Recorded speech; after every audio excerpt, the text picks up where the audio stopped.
I'm here right now in Brooklyn Bridge Park with Renita Cotton. She's a very young and talented upcoming singer/songwriter. So let's first start out by talking about how you got started as a singer and as a songwriter. Was there any specific event in your life that led to you saying, okay, this is going to be my career path? I've been singing since I was little. I started off in church, and just like my granddad is all into music, my parents, music has always been around me, and it just became my outlet for just to express myself and just to kind of my therapy in a sense. And most recently, I sing in my church here, and then What church do you attend here? To the Journey Church. We meet various places in the city, but just being in that community of artists within that church and their support and encouragement just pushed me to finally go ahead and do this. Okay, so when specifically was that? Like, how long have you been singing, I guess, professionally? So I'd say professionally, probably about a year and a half. I started doing some background work for other people, and some of them were amazing, and some of them were like so-so. And I just realized that I could do this myself, and I got pushed by a lot of people to just go ahead and try and do it. So.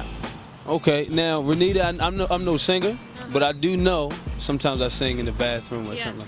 But I do know that it's a big difference between just singing for fun and then also singing, walking out there in front of a large crowd and having to sing on stage. Yeah. For you, like, how do you personally prepare for a performance? I'm usually meet with one of my vocal coaches.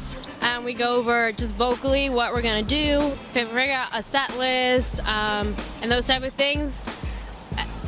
The biggest thing for me is just mentally preparing myself, because my voice is there. How do you mentally prepare for something like that? A lot of pretending I'm on the stage and just visualizing a really good performance, because I get really nervous before I go on stage, even when I sing just some smaller places. So just to make sure I'm not freaking out, because I usually get up there and I'm like, oh Lord, I'm doing this, okay. And then we start and I'm fine, but that initial, it's just a lot of mental preparedness and knowing that my voice is in the right place. So by taking voice lessons beforehand and doing all those things, I know I'm in a good place. So when I hit the stage, I'm usually... Now, I know that you said you've been doing this for about a year and a half now. So, I'm sure that your stage presence today is a lot different than what it was when you first started. Yeah. Just talk briefly about how you were able to, like, how long it took you to develop a strong stage presence. Yeah. I'm still working on my stage presence. After my last show, my mom goes, you got that one arm, it's a little dead there. And I was like, well, thanks, Mom. So I just have, lucky to have a really good team of people supporting me. And right now what we've been doing is we'll just go through the songs and they'll go, move, you're not moving enough, or like, move this arm and this time you're gonna look this way. So it's just every performance I get a little better and I get a little more comfortable, but I'm still not there. I think I have a decent stage presence, but there's lots of work I can still do, so still working on that. Renita, so for me, as a journalist, there's a lot of other journalists and media professionals that I look up to. And I look up to them and I aspire to be where they are, because they're in a good place. Yeah. And I take bits and pieces from each of them and kind of put it together with what I do and use it as inspiration. So as a singer and as a songwriter, who is it out there today that you look at and you say, okay, this is who I look up to, and I'm going to take this from them and use it as inspiration for what you do? Yeah, I think right now my biggest is Adele. People tell me I write little sadder, mellow songs, kind of like she does. I think that girl is gorgeous inside and out. So just in terms of being a songwriter and a seemingly good person, I don't know her, but I love her. And then Tori Kelly is a little powerhouse that kind of came out of nowhere. So those two have been my biggest recently. And then there's the ones I grew up listening to, but recently those are the ones on repeat.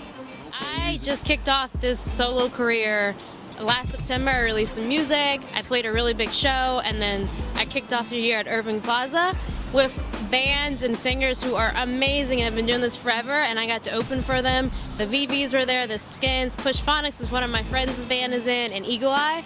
So to kick off the night with people who've been doing this forever and then to get props at the end, people being like, wow, I can't believe you just started. I think the most amazing experience was when we started, we got to sound check. And as we sound checking, you slowly start to see people looking and actually paying me attention. And afterwards, it was like, oh, she's kind of good. She's not just a nobody. So it's been really cool to see, because like, you know you're good because you've made it this far, but to get the recognition and props from people in the industry is like, means a lot, so. Yeah. Now, with something like that, when you're on the stage, are you able to kind of take it all in, or are you just more, is it a quick experience? Are you more so just doing it and you're off the stage, or are you taking all that in for your first? I mean, I definitely do take it all in as I'm trying to make sure I know all my lyrics and I'm, you know, staying on beat and all, but it's definitely a very, like, beyond myself experience, you know, like, you're up there and you can't believe you're up there, and especially since I've just started, it's been crazy to see how far I've gotten just from, like, I just know really good people who've given me a chance. Like, my friend JV goes, I know this booker, her name's Denise, she's great, and from there I've just been doing a really amazing thing, so. Okay, so Renita, music has the power, you know, just looking at history, it has the power to impact lives, impact the world on a global stage. And we just saw from Beyonce's, you know, Super Bowl performance that brought out a lot of like positive and some negative feedback. But it's amazing to see that something like, you know, singing or performing can have the type of impact. For you, as a singer, is that something that you desire to do? Do you desire to impact lives on like a global scale? Yeah, I think definitely just as a human being, that's something you want to do. I think partially music is kind of a selfish thing for me. It's kind of my outlet, and then if in a way I can help someone relive an experience, good or bad, that's great. But I think just in general, I just try to live a life that is a positive influence for other people, and you know, I find ways to give back in everyday life. But as I guess my sphere of influence increases, as this career in music increases, I definitely want to continue to look for ways I can give back to community and other people around the world. Okay, and real quick, you talked about how for you, selfishly, it's like more of like an outlet first. So what are some of the things that you talk about in your music? Because I'm guessing that if it's an outlet for you, it's a way for you to express yourself. Yeah. Your music has to kind of line up with your life and some of the things you dealt with. I guess I talk about relationships in different degrees, mine personally, or I also feel like I take a little bit from people's stories in my lives. So it's just like a combination of stories and moments in my life and those closest to me. Okay. Now, last question for you, Renita. Before you got, you know, started out as a singer and a songwriter, just a couple years ago, what were you doing? Like, what were you pursuing at that time? So I was in school. I was in school originally studying to be a pediatrician, and that was going so-so, and I realized it wasn't what I wanted to do, and so I switched to a business major. So I have a lovely business major, and some other little minors going on there. So I was just in school, just trying to figure it out. New York's such a great city that if you decide you want to do something, you can make it happen here.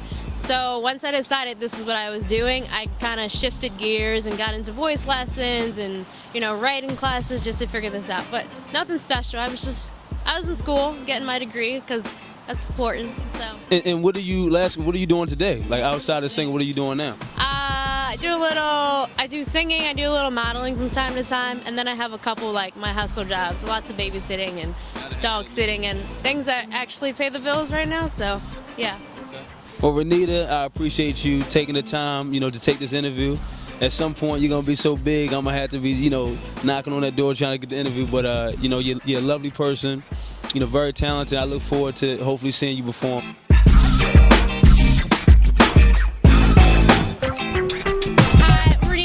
Here with Karl from Intern Media. Great guy here. Thanks so much for this interview. I look forward to seeing where your career is going to go, and maybe we can do this again. Thanks, Renita. I appreciate it.